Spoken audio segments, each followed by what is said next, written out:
Bonjour à tous, j'espère que vous allez bien. Dans les précédentes vidéos, nous avons revu comment additionner, soustraire et nous avons aussi revu la méthodologie autour des problèmes.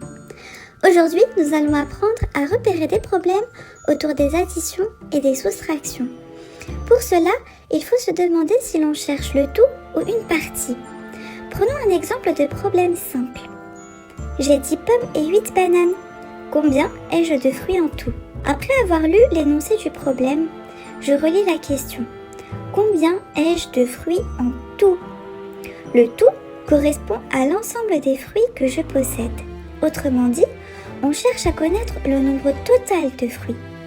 Maintenant que je sais ce que je cherche, je vais faire l'opération qui me permet de trouver le total des fruits.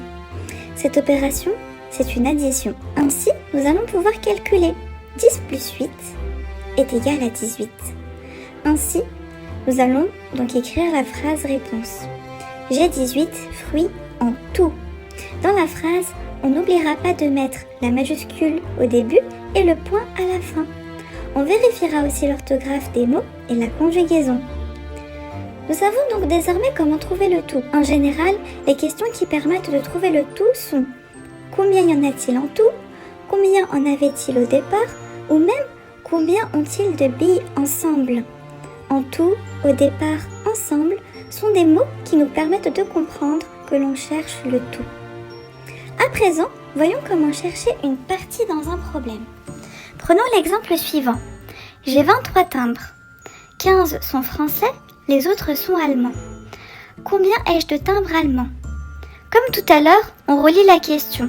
Combien ai-je de timbres allemands ? Commençons par repérer ce que l'on connaît. Nous savons que je possède 23 timbres en tout. Peu importe qu'ils soient français ou allemands, j'en ai 23. Et parmi ces 23 timbres, j'en ai 15 qui sont français. Cela signifie que le reste des timbres n'est pas français et donc allemand. Pour trouver le nombre de timbres allemands, je vais prendre mes timbres et retirer mes timbres français. Ainsi, je saurai que ce qu'il me restera sont des timbres allemands. L'opération que je vais donc devoir réaliser pour trouver cette partie, c'est la soustraction. Nous allons donc calculer 23 moins 15. Pour cela, nous allons devoir casser la dizaine. Et lorsque l'on calcule, on trouve que le résultat final est 8. Ainsi, nous allons donc pouvoir écrire la phrase réponse. J'ai 8 timbres allemands. Pour résumer, lorsque je cherche le tout, je dois toujours faire une addition pour trouver le résultat. Mais lorsque je cherche une partie, je dois faire une soustraction. J'espère que tu as bien compris. Je te souhaite bon courage et je te dis à très bientôt.